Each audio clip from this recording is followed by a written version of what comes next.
More seagull organized crime, and that dog that chewed his way to a fire. The dog's okay, you guys. What a weird week.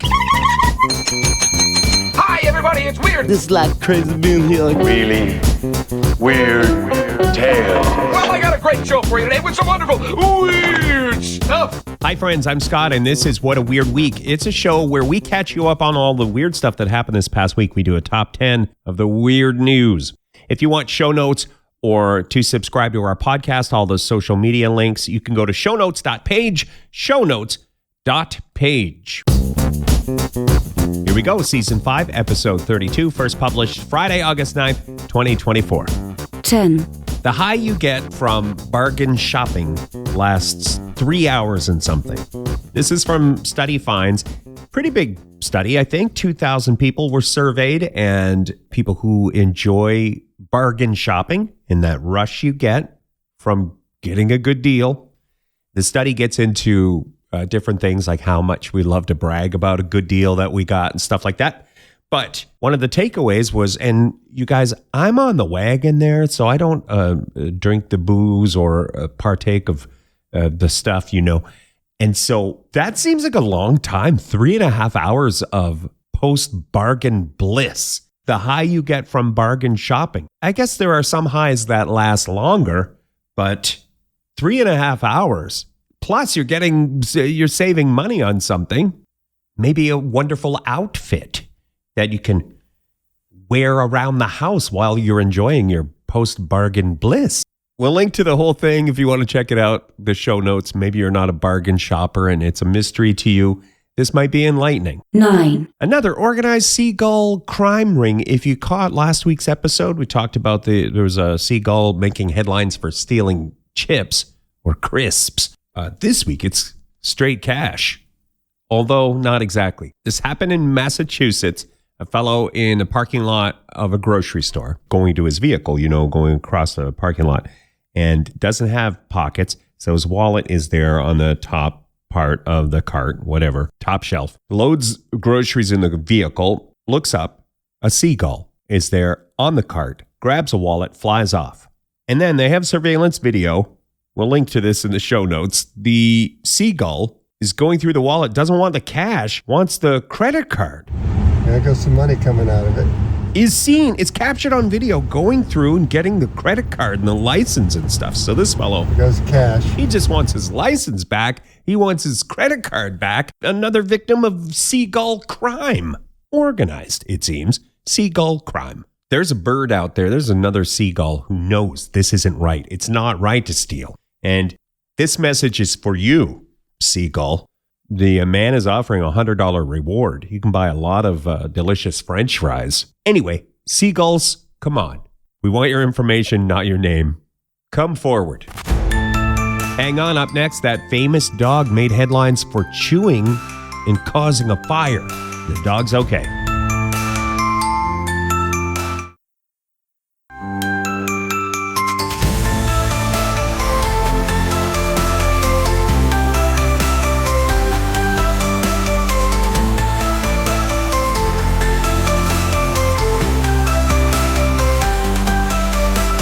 Thanks for listening to What a Weird Week. We're a show about all the weird news that happened this week. 8. This one made headlines a lot, picked up a lot, every major news org. The Oklahoma dog that caught a house on fire by chewing on a battery. This is another one where they have footage. The dog is on camera in the dog bed, just having a pleasant chew, but it happens to be on a lithium-ion battery. And then the dog bed caught on fire. Dogs and cats were involved in this. Maybe the cat made the dog do it. It seems clear to me that this was not a setup in that it's the cat did it and then tried to blame the dog. I have insinuated that occurs. I'm pretty sure that occurs sometimes, but this is a case where it's clear the dog was chewing on that battery, thing caught on fire. Dogs and a cat were able to escape through the dog door. No animals, no humans were injured, but scary. Worst chew toy ever. Eh? Like, that can't be good. Chewing on the lithium-ion battery, that's probably not good. But then the fact any chew toy that starts a fire, come on. chew toy industry, you need to do better. Here's a little bit of the video. I call it spontaneous chewing combustion. And you guys, serious question. Did I just come up with a genius name? Just recently, a home fire in the Tulsa area was sparked by a pet chewing through the housing of a portable lithium-ion battery intended for charging cell phones. Many individuals keep these batteries within their homes for convenience, unaware of the potential dangers they pose. 7. Got a record-breaking parrot at number 7. This is Apollo, the parrot, breaking records and taking names, baby. What's this called? Sock. That's right, sock. Actually, it's breaking records and saying names. All right, Apollo, you want to earn a pistachio? You got to answer 4 questions. You get a pistachio. What's this called? Book. Yes, book. That's right, good boy. All right, what's this called? Wario. That's right, Wario. Good job. What's this? Cork. Yes, cork. Good job, Apollo. There's a pistachio. So that video is about 19 hours long, and it's just Apollo, the parrot, naming things. What? 19? Oh, it only seemed like 19 hours. I'm kidding, Apollo. Listen, once you're clever and you're a world record holder, people like me are going to start to feel jealous and become Weisenheimers. Apollo is famous on TikTok and has the Guinness World Record for successfully identifying 12 objects in 3 minutes. Congratulations, Apollo. Hang on, next, a very long shoelace. A fascinating shoelace is our next story. The art of the tease. Hey, you guys? I just said what it was. No tease.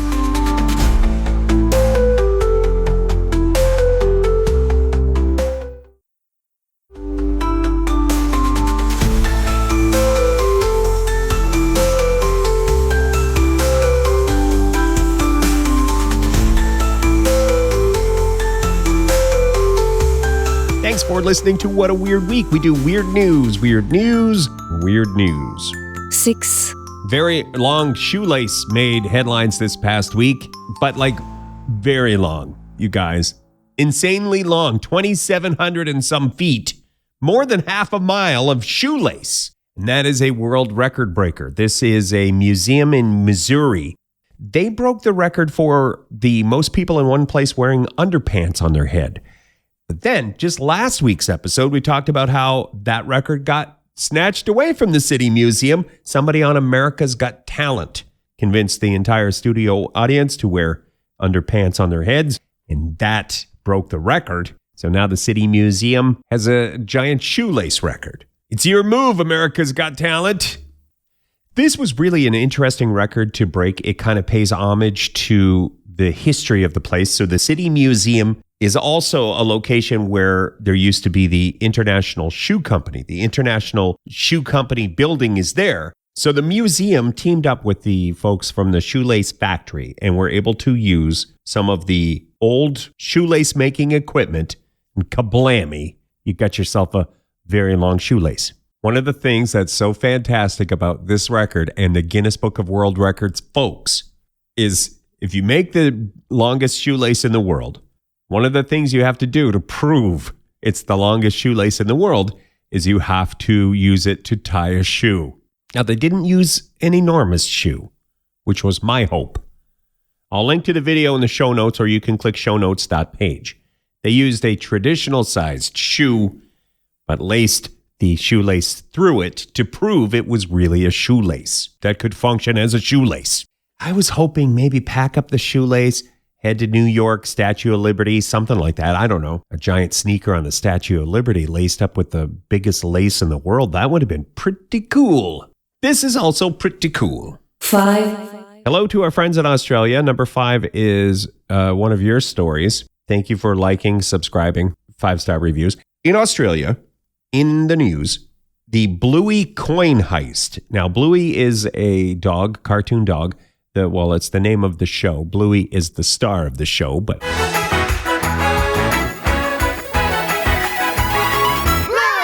It's a children's show or a family show where it's heartwarming and well-loved. They were celebrating Bluey by releasing actual dollar coins commemorating Bluey. That was scheduled to happen. They weren't supposed to hit the general circulation until next month.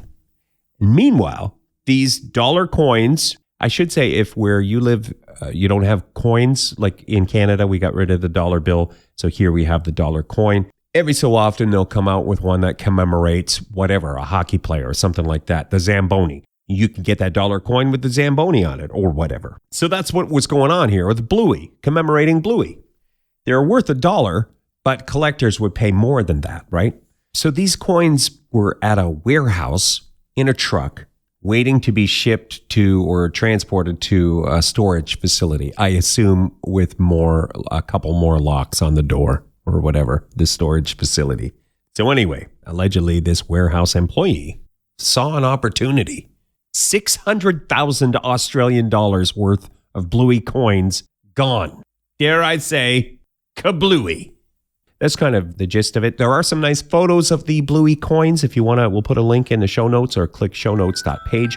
They recovered about 1,000 of the coins. So that leaves maybe 63,000 missing.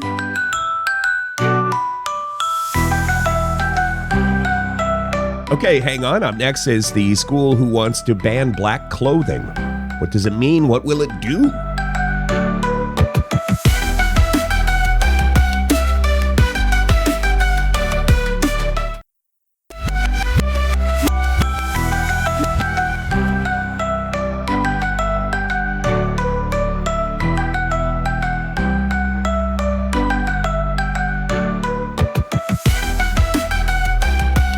You're listening to What a Weird Week. It's about weird news. 4. The Texas middle school who banned all black clothing due to a perceived link to mental health issues, Charles Middle School in El Paso, made headlines.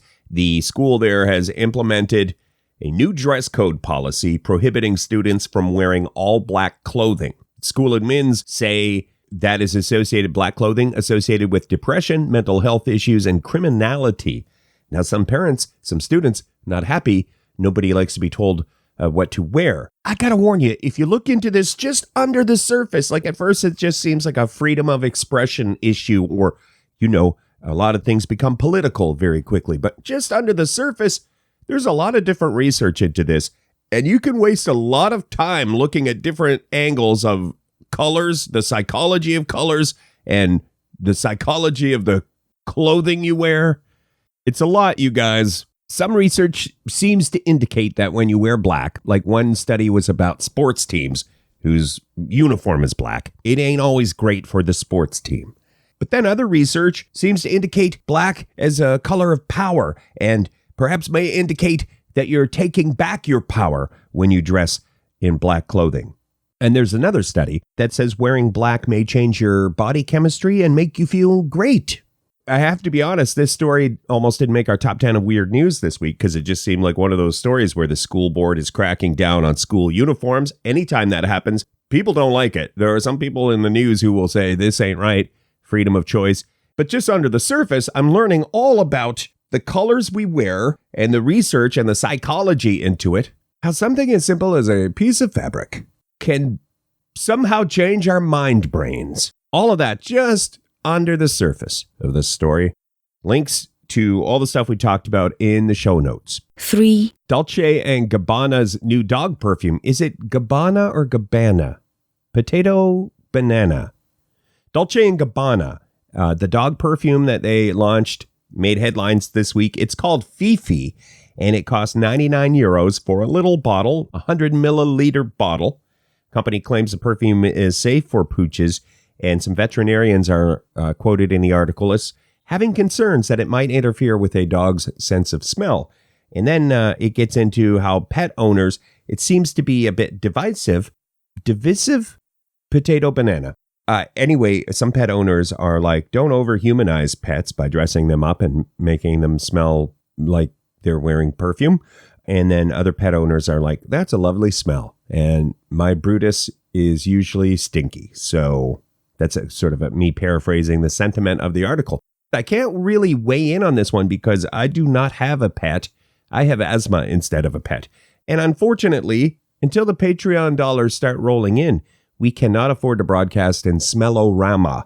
And so we cannot broadcast through your speaker what the pooch perfume smells like. you're not able to scratch and sniff this show to get a real sense of what Fifi, the Dolce & Gabbana pooch perfume, smells like.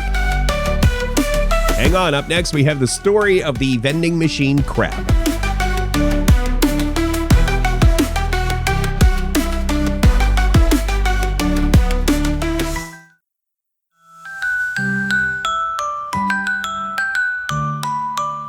This is What a Weird Week, a show about weird news, and thank you for listening. You can Google What a Weird Week, and stuff will come up. Pretty sure. 2. A weird crab story made headlines this week. A crab found inside a vending machine in Iowa. The crab was found in the Francis Building. I think the vending machine's second floor of the Francis Building, downtown Sioux City, Iowa. People initially thought, there's a mouse in there or something. There's something moving. It seems to be going for the snacks. It turned out it was a crab. They called the company to take care of it. It was a crab in the vending machine. There's a photo.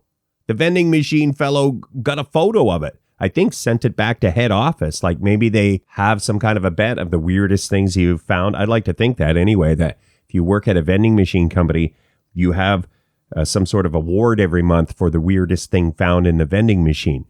I can't confirm that. Nobody will go on record. Anyway, here it gets a little weirder because another crab was found in the Sioux City Public Library. According to the story, the buildings are linked by a skywalk. So, 2 crabs, Sioux City, Iowa. Hello to our friends in Sioux City. I don't know. I'm not going to say panic. I'm not going to say 2 crabs makes I would say at least 3 crabs before you start to panic. But maybe carry around a stick. Honorable mention. This week, our honorable mention is the Erie, Pennsylvania alligator, which has eluded capture, was spotted on Sunday. There's video of the alligator. We'll link to it in the show notes. There's an alligator in Lake Erie. They believe the alligator was released illegally by somebody. So far, the alligator has not been captured. Alligators don't do so well in the cold weather, so hopefully the alligator can be rescued. What about this, you guys? Side note, an alligator wearing Crocs. Would that blow people's minds? Hang on, number 1 story is next.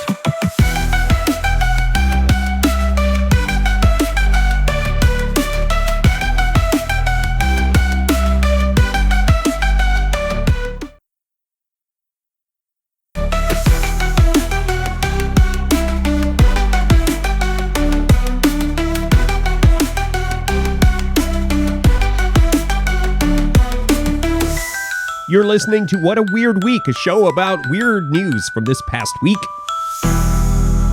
1. Okay, this one is PG-13. PG-13. Earmuffs for the kids. This involves a husband and wife and things that people do when they love each other very, very much. But then also what happens when that love goes away. This is the New York Post quoting the South China Morning Post. About a husband and wife. Their relationship broke down. The wife complained that the husband was no good in the shimmy-shammy department, not even in the shimmy department. And it seems as though there were other things happening in the relationship that weren't good. When the wife began charging the husband $15 to have a conversation, literally have a conversation, $15, and then also the same charge for, some other things. The article talks about how the couple tried to make it work, split one time, got back together, made a go of it. But that $15 charge crept back into, the issues crept back into the relationship. And the article ends on the bright note that they have gotten a divorce. Look, I don't want to weigh in on the charging for conversations and other things in relationships. I just want to stop. Maybe I just want to stop at right here. Thanks for listening to What a Weird Week. Giving the reviews on the podcast apps. All of it.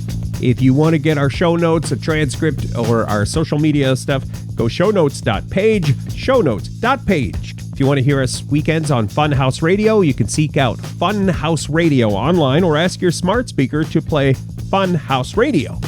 Catch you next Friday with 10 more weird things from the news on What a Weird Week.